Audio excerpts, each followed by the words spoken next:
بسم اللہ الرحمن الرحیم۔ جب آپ اہل البیت کا تذکرہ کرتے ہیں تو اہل البیت وہ ہیں جن کی محبت آپ کے ایمان کا حصہ ہے، اگر آپ کلمہ گو مسلمان ہیں۔ ایک کلمہ گو مسلمان ایسا موجود نہیں ہے زمین کے سینے پر جو اہل البیت کی محبت کو ایمان نہ سمجھتا ہو۔ لہذا جن کی محبت ایمان ہے ان کا مقابلہ ان کے ساتھ ہو ہی نہیں سکتا جو ایمان میں داخل ہونے کے لیے ان کی محبت کے محتاج ہوں۔ مقابلہ نہیں ہے۔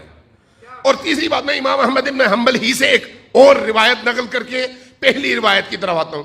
ان کے بیٹے تھے، ان کے بیٹے نے ایک دن کہا اپنے باپ سے کہ ابا جان آپ ذرا مجھے اصحاب رسول کی درجہ بندی بتائیے کہ درجے کے اعتبار سے پہلا درجہ کس کا ہے، دوسرا کس کا ہے، تیسرا کس کا ہے۔ یہ سارا جو ہے فضائل صحابہ میں موجود ہے، ابھی بھی آپ اردو ایڈیشن اٹھا کر دیکھیے، حدیث موجود ہے۔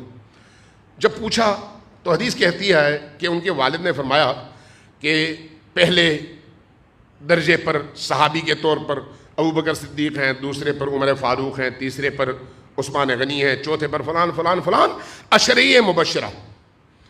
اور اس کے بعد وہ جاری رہا، 16 صحابہ کے انہوں نے نام لیے۔ جب 16 صحابہ کے نام لیے تو بیٹا حیران ہوا، پوچھا کہ ابا جان آپ نے 16 اصحاب کا نام تو لیا لیکن کہیں پر آپ نے علی ابن ابی طالب کا نام نہیں لیا۔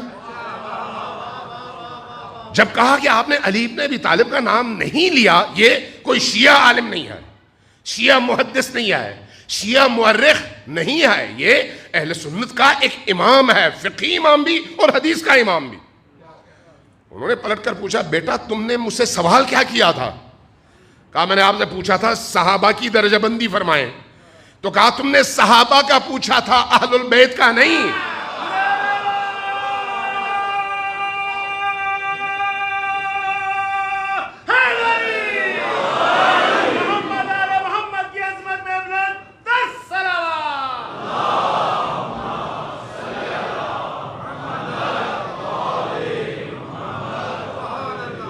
اور جب تم مجھ سے پوچھو گے اہل البیت کا تب میں علی کا نام لوں گا۔ صحابہ کہاں اور اہل البیت کہاں؟ اہل البیت وہ ہیں جن پر درود بھیجے بغیر صحابہ کی نماز نہیں ہے۔ کہاں وہ جن پر درود بھیجنا ایمان کی علامت ہو اور نماز کی صحت کے لیے شرط ہو۔ نماز میں اگر آپ ان پر درود نہ بھیجو تو آپ کی نماز نہ ہو۔ اور کہاں وہ جن پر فرض ہوگی یہ ان پر درود بھیجیں، دونوں کا مقابلہ کیا ہے؟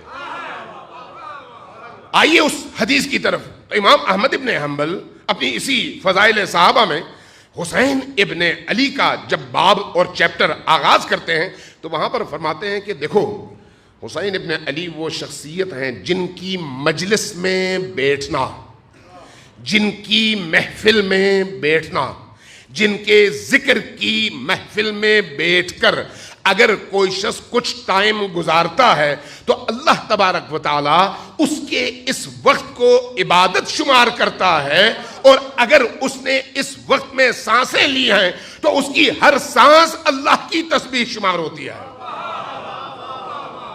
یہ کون بیان کرتا ہے؟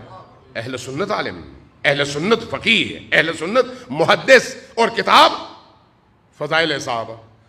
تو یہ جو مجالس حسین ہے یہ شیعہ اور سنی دونوں کی نگاہ میں عبادت ہے۔